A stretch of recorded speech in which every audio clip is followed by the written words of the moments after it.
Well, this is out of control. The criticism of WNBA officiating has now reached Capitol Hill. The group of Republican lawmakers is demanding answers. Congress is now getting involved with August Pfluger, the chairman of the Republican Study Committee, leading the charge to go after the WNBA because of fouls committed on the Indiana Fever's Caitlin Clark. He's not alone. I think it's trashy. She gets the crap kicked out of her. Yeah, I think the WNBA is an opportunity for women to take it to the next level, and I think she's an exceptional athlete, and she's being just abused. That is Republican Rep. Tim Burchett, the same Tim Burchett. Are you suggesting she was a DEI hire? 100%. She was a DEI hire. Who called Madam Vice President Kamala Harris a, quote, DEI hire. It is a physical game, but it's not supposed to be a wrestling match. Take it to the Pro Wrestling Association. Do you think people are just paying more attention to her getting hurt because, like, she's such a star? No, I just think I think she's being abused, as I really do. Wait a minute. Isn't that the same Tim Burchett who tweeted and deleted an accusation of the Kansas City Chiefs' parade shooter being Denton Loudermill? And because he was 1,000% in the wrong, he saw litigation come his way? Yeah, that is him. Benny Johnson. Yo, Brandon, what up, G? I want a name, okay? I need a name of a single black woman that had something to do with America's founding. Go. I mean, I can think of, like, didn't Thomas Jefferson have like half his family, like, with out of wedlock with the slaves, I think? Isn't that historic? Anyway, that's like as close as I can get. What do you think of Benny Johnson? Gay. Say again? Gay. You think Benny Johnson is gay? I think he has a lot of people who are really convinced they had gay experiences with him. Who went from, say, key serial plagiarist to being in the Trump circle and becoming a key influencer in the MAGA media sphere. Well, he gave the game away in one single tweet. It's about race. We should not forget, Republicans have pushed this. Joe Biden's 5 million illegal aliens are on the verge of replacing you, replacing your jobs, and replacing your kids in school. And coming from all over the world, they're also replacing your culture. And that's not great for America. The Great Replacement is not only real, it's the realest thing there is, and it's provably true.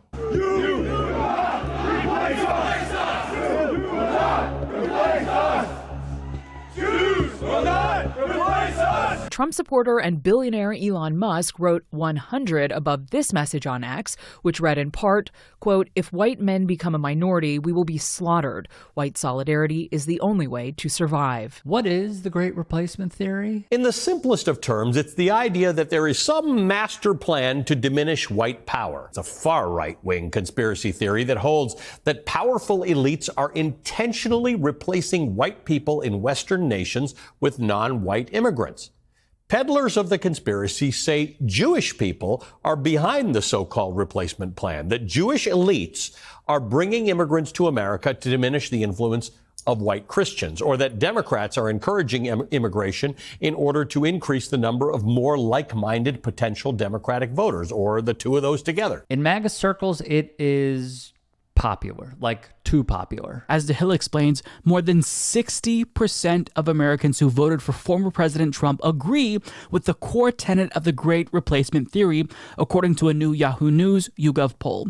The poll published on Tuesday found that 61% of Trump supporters agree with the statement that a group of people in this country are trying to replace native-born Americans with immigrants and people of color who share their political views. And they keep shoving it down the voters' throats over and over again. What appears to them is we're replacing national-born American, native-born Americans to permanently transform the political landscape. Is it really they want to remake the demographics of America to ensure that they stay in power forever? They can't win re-election in 2022 unless they bring in a large number of new voters to replace the voters that are already here. That's what this is about. We have an invasion in this country. Very quickly, if you can, become a paid channel member or go to Buy Me a Coffee to support this channel. Thank you. Fox News has played a major role role in mainstreaming this idea in recent years. Democrats who want to replace you, the American voters, with newly amnestied citizens. Oh, and if you thought that it's just here, it's not.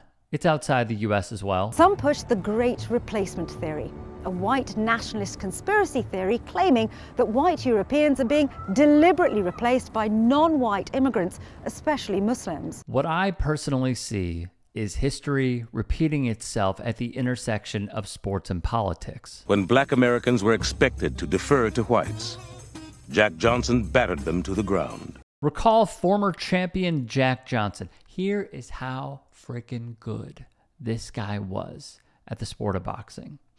White boxers refused to fight black fighters for the heavyweight championship. It was practically an unwritten rule dubbed the color line. Then Tommy Burns was like, "Oh, I do accept your challenge, Mr. Johnson." And he got beat the fuck up.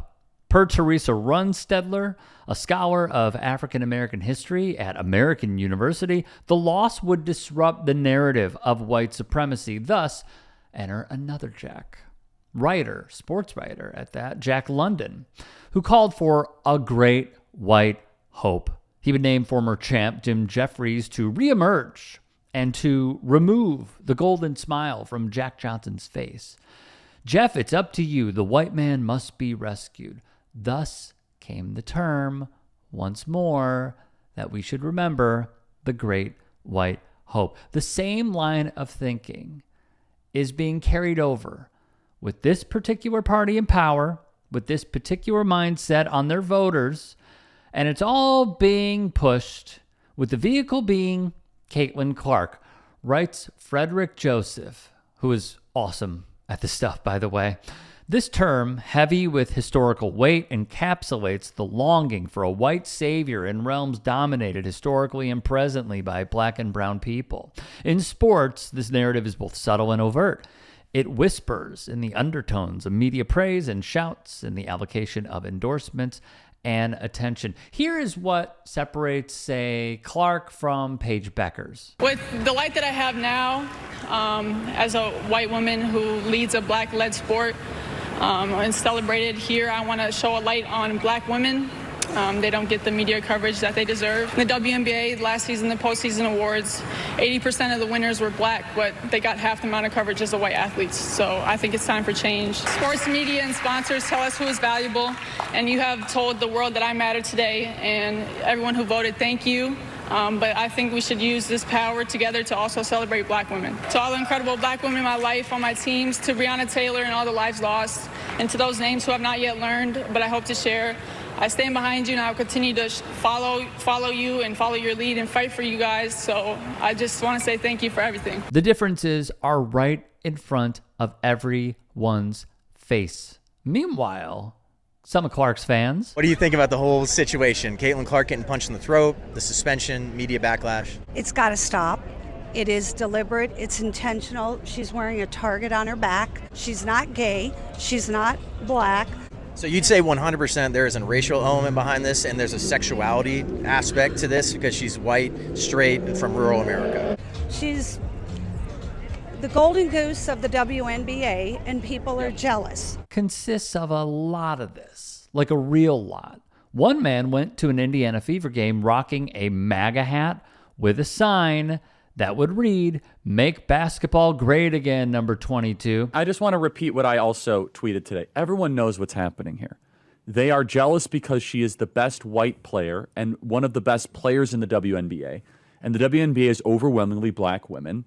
And they are targeting her because of this. Oh, and let's not forget, she walks out with an out and about racist Morgan Wallen, the country music singer who uses the N-word. Beckers, it is clear, does not align with these people, with the way that they think at all. She wants nothing to do with them. She will not be mute on the subject. Caitlin Clark, meanwhile, kind of the opposite. From Joseph again, none of this is inherently Clark's fault.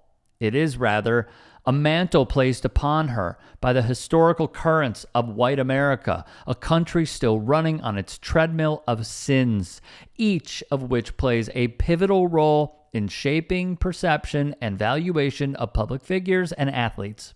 Clark's basketball greatness, while remarkable, cannot be disentangled from her whiteness, because it is that whiteness that not only helps elevate her visibility and marketability, but also allows white people to praise her while demonizing and diluting the excellence of the black young women in her sport. There is no question that there was a group of intentional people who used Caitlin Clark as their avatar to say all the shit about black women and all the shit about black people that they've always wanted to say. She gave them the gateway to say those things. And it was nothing that she did in particular to invite and court this level of behavior. She became their Batman. It is rather clear why MAGA congresspeople are putting forth this, and I mean this, performative BS. These lawmakers do not care about Caitlin Clark. They do not care about women's sports. They do not care about the WNBA. They do not care about protecting women. What they care about is furthering their white supremacist ideas. And they see Caitlin Clark as an opportunity. They see her as a figurehead that can help create and push this agenda even further. They want to create this idea that black players in the league, that the league itself, that fans are picking on Caitlin Clark because she is white. It's a scare tactic rooted in racism to further divide us. And it's a strategic messaging decision that all of MAGA is on board for. That is what they see in Caitlin Clark, and why it is so utterly disappointing that she doesn't say a fucking thing about it. This can all end very quickly. Very quickly. If she were to not allow some of the worst bad faith actors who just happen to be lawmakers in this country to use her name in this way, to use her as a prop for white supremacy, she hasn't said a lick. Once more, this can cease today. If she were to be asked this question, which she will be, and she has before, and she will again, and she were to completely disavow it and say that she wants to distance herself from being protected by people in Congress, she doesn't do it. Why do you think?